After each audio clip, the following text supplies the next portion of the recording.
How to merge two tables in Word document. Hello everybody, welcome back. If you're wanting to merge two tables, you can follow the steps. So for that, you can head over to your Word document and there you should be having two tables.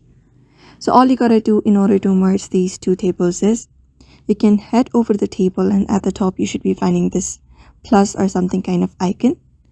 You can go ahead and once you locate it up like this, you can select it all and right click on it.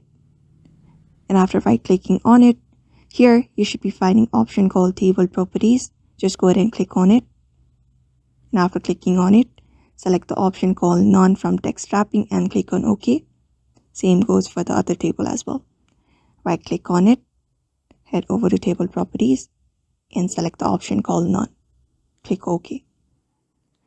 After that is done, in order to merge those two tables is, you're gonna head over to the second table or the first one and go to this option, this one right here, this, and move it up like this, close to the table and leave it.